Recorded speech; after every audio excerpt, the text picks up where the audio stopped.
Hello everyone and welcome back to my channel. मैं हूं हार्दिक सावला और आप सबका मेरी एक और नई वीडियो में बहुत बहुत स्वागत करता हूं। इस वीडियो में हम लोग बात करने वाले हैं about best career options in commerce. Being a commerce student हमेशा से एक उलझन रहती है कि कॉमर्स में हमने कौन से कोर्स को सिलेक्ट करना चाहिए, कौन सा करियर ऑप्शन हमारे लिए बेस्ट होगा। जैसे कि हम सबको पता ही है कि कॉमर्स में बहुत सारे करियर ऑप्शंस है, तो उन सारे करियर ऑप्शंस को एक ही वीडियो में कवर कर पाना मुश्किल था। तो इसलिए इस पार्ट में हमने 4 करियर ऑप्शंस को कवर किया है और बाकी के करियर ऑप्शंस को हम लोग बाकी के पार्ट्स में कवर करने की कोशिश करेंगे। तो इस वीडियो को देखने के बाद हम उम्मीद करते हैं कि आपकी उलझन कुछ हद तक सॉर्ट हो गई होगी। तो आइए इस वीडियो को शुरू करते हैं।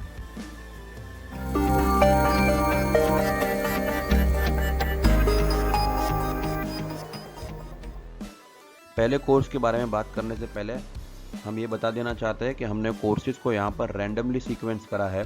यानी कि अगर कोई कोर्स को हमने पहले रखा है और दूसरे कोर्स को बाद में रखा है, तो इसका मतलब ये नहीं है कि पहला वाला कोर्स दूसरे वाले कोर्स के मुकाबले ज़्यादा इंपॉर्टेंट या ज़्यादा अच्छा है। कोई भी कोर्स आपके लिए कितना अच्छा है, कितना बेस्ट है, ये डिपेंड करता है आपके एफर्ट्स और आपके इंटरेस्ट के ऊपर। तो बात करते हैं हमारे सबसे पहले कोर्स की। तो इसका नाम है चार्टर्ड अकाउंटेंसी। ये कोर्स सीए के नाम से भी जाना जाता है और ये बहुत ही पॉपुलर कोर्स है। अगर आप कॉमर्स स्टूडेंट हैं और आप इस कोर्स के बारे में नहीं जानते, ऐसा शायद ही मुमकिन हो सकता है। इस कोर्स की बात करें तो ये institute of chartered accountants of India नाम की इंस्टीट्यूट के थ्रू किया जाता है। ये एक नॉन कॉलेजिएट कोर्स है, यानी कि इस कोर्स को करने के लिए आपको किसी भी कॉलेज में जाने की ज़रूरत नहीं होती है। आपको ICAI नाम की इंस्टीट्यूट के थ्रू सीए का कोर्स करना होता है। वहाँ पर रजिस्टर करके इस कोर्स को आप 12th यानी कि HSC के बाद भी कर सकते हैं और अपनी ग्रेजुएशन के बाद भी कर सकते हैं, लेकिन मिनिमम क्वालिफिकेशन 12th होगा। इस कोर्स में 3 स्टेजेस होते हैं। पहला स्टेज एंट्रेंस एग्ज़ाम, जिसे हम फाउंडेशन के नाम से जानते हैं, दूसरा इंटरमीडिएट है और तीसरा है फाइनल। और पहले स्टेज करने के लिए आपको मिनिमम 12th पास होना चाहिए। अगर आप 12th के बाद से कर रहे हैं तो आपको 3 एग्ज़ाम्स देनी होंगी। बट अगर आप इस कोर्स को ग्रेजुएशन के बाद कर रहे हैं तो आपके लिए सिर्फ 2 ही एग्ज़ाम्स होंगी। एंट्रेंस वाली एग्ज़ाम जो है आपको देने की ज़रूरत नहीं पड़ेगी। बात करें अगर इसकी इंटर्नशिप की, तो यहाँ पर 3 साल का इंटर्नशिप कंपलसरी है। इसके बिना आप इस कोर्स को पूरा नहीं कर सकते। अगर आपका इंटरेस्ट अकाउंट्स और टैक्स में ज़्यादा है तो सीए का कोर्स आपके लिए अच्छा हो सकता है। बात करते हैं हमारे लिस्ट में दूसरे कोर्स की, तो उसका नाम है कंपनी सेक्रेटरी। इसे हम CS के नाम से भी जानते हैं। इस कॉलेज को करने के लिए हमें institute of company secretaries of India यानी कि ICSI में रजिस्टर कराना होगा। ये कोर्स ICSI के थ्रू ही हो सकता है और ये भी एक नॉन कॉलेजिएट कोर्स ही है। यानी कि इस कोर्स को करने के लिए भी आपको कोई भी कॉलेज विजिट करने की ज़रूरत नहीं होती है। ये ICSI में रजिस्टर करके हम कर सकते हैं।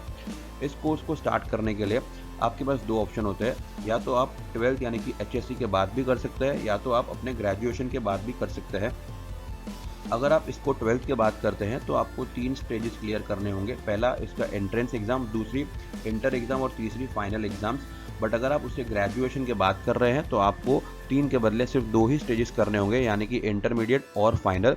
और अगर बात करें इसके इंटर्नशिप की, तो इसके इंटर्नशिप डिपेंड करता है कि आप उसको कब से स्टार्ट कर रहे हैं। अगर आप एंट्रेंस के बाद कर रहे हैं तो 3 साल की इंटर्नशिप करनी होगी। अगर इंटरमीडिएट के बाद कर रहे हैं तो 2 साल की, और अगर आप फाइनल के बाद कर रहे हैं तो 1 साल की इंटर्नशिप करनी होगी। ये कोर्स ज़्यादातर कंपनी लॉ से रिगार्डिंग चीज़ों के लिए है। तो अगर आपको कंपनी के कंप्लायंसेस में ज़्यादा इंटरेस्ट है तो ये कोर्स आपके लिए अच्छा हो सकता है।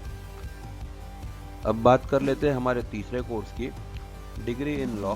यानी कि इस कोर्स को हम लोग LLB या फिर BLS के नाम से भी जानते हैं। ये हम किसी भी यूनिवर्सिटी के थ्रू कर सकते हैं। ये एक कॉलेजिएट कोर्स है।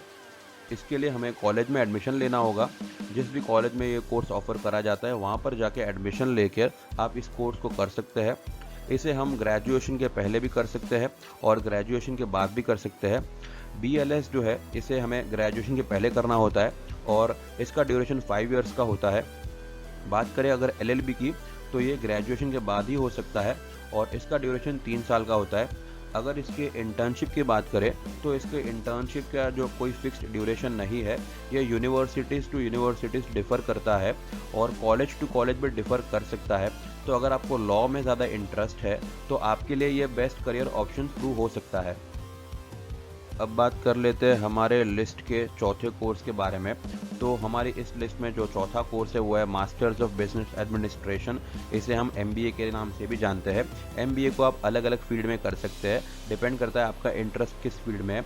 MBA इन फाइनेंस भी किया जा सकता है, MBA in HR, MBA in marketing और MBA इन IT भी किया जा सकता है। MBA अलग अलग इंस्टीट्यूट और अलग अलग यूनिवर्सिटीज़ के थ्रू किया जा सकता है। ये आपके ऊपर डिपेंड करता है कि आपको कौन सी इंस्टीट्यूट या यूनिवर्सिटीज़ के थ्रू MBA करना है। और एक खास बात कि MBA एक पोस्ट ग्रेजुएशन कोर्स है, यानी कि इसे करने के लिए आपकी मिनिमम क्वालिफिकेशन एक ग्रेजुएशन की होनी चाहिए। अगर आपने कोई भी तरीके की ग्रेजुएशन करी होगी तो ही आप MBA में एडमिशन ले सकते हैं। MBA यूजुअली दो तरीके से हो सकते हैं, full time MBA and part time MBA। अगर आपने फुल टाइम MBA करा है या करना चाहते हैं तो उसका ड्यूरेशन 2 साल का हो सकता है, और अगर पार्ट टाइम MBA करना चाहते हैं तो उसका ड्यूरेशन 3 साल तक का हो सकता है। अगर बात करें इसके इंटर्नशिप के ड्यूरेशन की तो ये वेरी करता है आपने कौन से इंस्टीट्यूट या कौन से यूनिवर्सिटी से किया हुआ है। इस वीडियो में हमने 4 कोर्सेज के बारे में बात करी है। कॉमर्स में और भी ज़्यादा करियर ऑप्शंस है, बाकी के करियर ऑप्शंस को हमने हमारे दूसरे पार्ट में कवर किया है। तो और करियर ऑप्शंस को जानने के लिए इसके पार्ट 2 को ज़रूर देखें। हम उम्मीद करते हैं कि आपको ये वीडियो पसंद आई हो। अगर आपको ये वीडियो पसंद आई हो तो प्लीज़ इसे लाइक और शेयर करें, और ऐसी और इन्फॉर्मेटिव वीडियोस को पाने के लिए हमारे चैनल को सब्सक्राइब ज़रूर करें। Thank you for watching.